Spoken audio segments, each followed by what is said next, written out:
Assalamualaikum warahmatullahi wabarakatuh. Halo rekan-rekan mahasiswa Ilmu Komunikasi FISIP UPN Veteran Jakarta.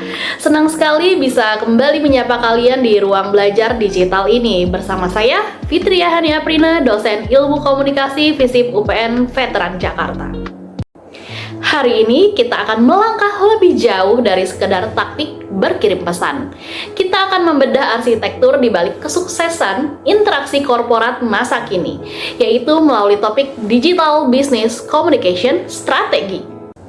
Nah, di sesi ini kita akan belajar bagaimana mengubah komunikasi yang awalnya hanya bersifat operasional menjadi sebuah strategi berkuatan tinggi yang mampu menggerakkan arah bisnis dan membangun reputasi organisasi.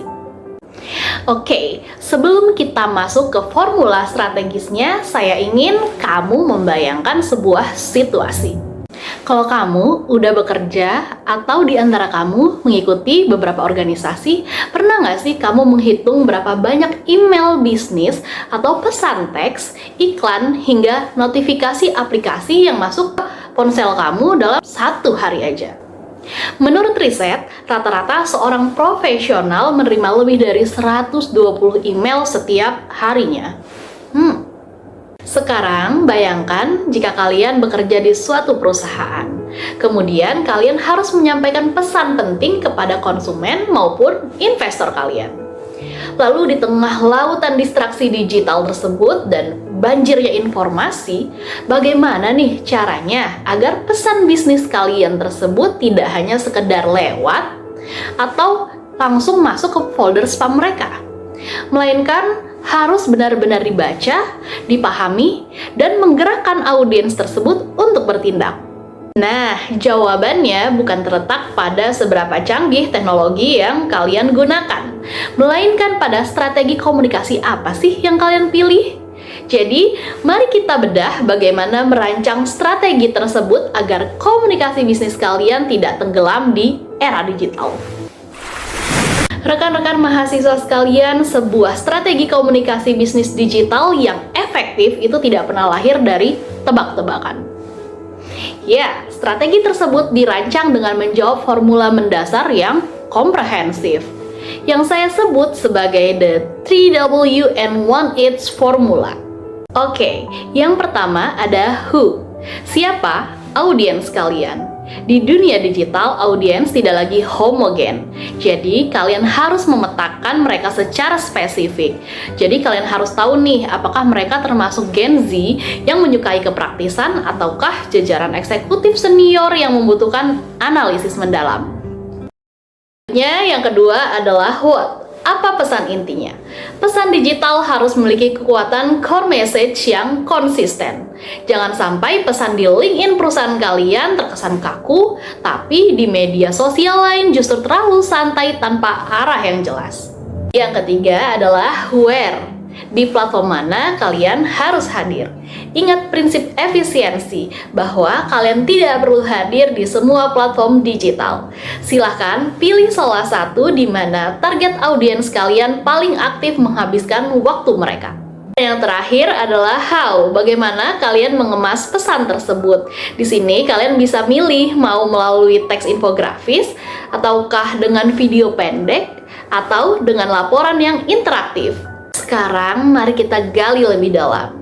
Jadi, tantangan terbesar dalam komunikasi bisnis digital saat ini adalah fragmentasi media. Oleh karena itu, strategi kita harus berbasis pada multi-channel integration. Kalian harus tahu nih, sebuah organisasi bisnis yang cerdas harus mampu mengintegrasikan 3 jenis ekosistem media. Di antaranya, kira-kira ada apa aja sih? Nah, yang pertama ada own media.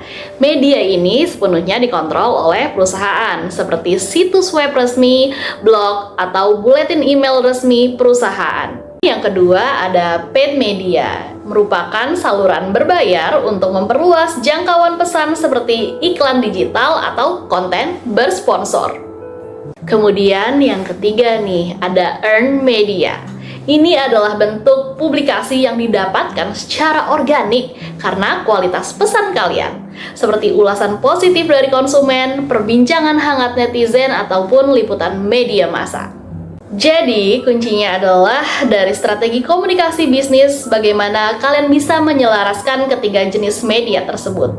Pesan yang ada di on media itu harus sinkron dengan apa yang kalian promosikan di paid media, sehingga itu mampu melahirkan reputasi yang organik di earned media. Namun, rekan-rekan sekalian, strategi yang hebat akan sia-sia jika kita mengabaikan satu hal krusial, yakni perubahan perilaku audiens digital. Ketika integrasi tersebut terjadi, maka komunikasi bisnis kalian akan menghasilkan dampak yang eksponensial. Kalian juga harus tahu nih, audiens digital hari ini memiliki karakteristik yang sangat unik.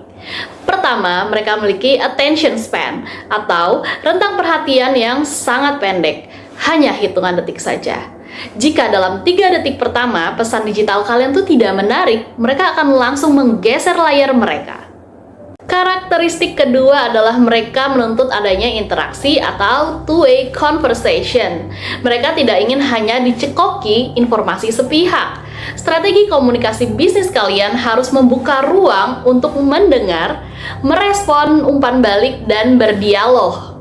Ingat ya, reputasi perusahaan di era digital tidak lagi ditentukan oleh apa yang diklaim oleh perusahaan dalam iklannya, melainkan oleh bagaimana cara perusahaan tersebut merespon keluhan pelanggan di kolom komentar. Kelebihan utama dari komunikasi bisnis di konteks digital dibandingkan dengan era tradisional adalah segala sesuatunya dapat diukur secara presisi. Bagian akhir dari sebuah strategi yang matang adalah aspek measurement atau pengukuran. Kita tidak boleh lagi nih mengukur keberhasilan komunikasi hanya berdasarkan asumsi atau perasaan kayaknya sukses nih. Kita harus menggunakan data analitik. Berapa tingkat ketertarikan atau engagement rate-nya? Bagaimana sentimen publik terhadap pernyataan resmi perusahaan kita di internet? Apakah itu positif, netral, atau justru negatif? Rekan mahasiswa, sebagai kesimpulan, strategi komunikasi bisnis digital bukanlah tentang seberapa sering atau seberapa banyak kalian membanjiri ruang digital dengan pesan kalian. Jadi ini adalah tentang mengirimkan pesan yang tepat kepada orang yang tepat di waktu yang tepat dan melalui saluran yang tepat. Data inilah yang nantinya akan menjadi bahan bakar kalian untuk mengevaluasi dan terus menyempurnakan strategi komunikasi bisnis ke depan secara dinamis. Kuasai strateginya, pahami datanya, dan jadilah komunikator bisnis masa depan yang berdampak. Terima kasih atas antusiasme kalian dalam menyaksikan sesi ini. Mari kita perdalam pembahasan ini di forum diskusi kelas. Saya Fitria Hani Aprina, salam komunikasi, salam bela negara, sampai jumpa di materi selanjutnya. Wassalamualaikum warahmatullahi wabarakatuh.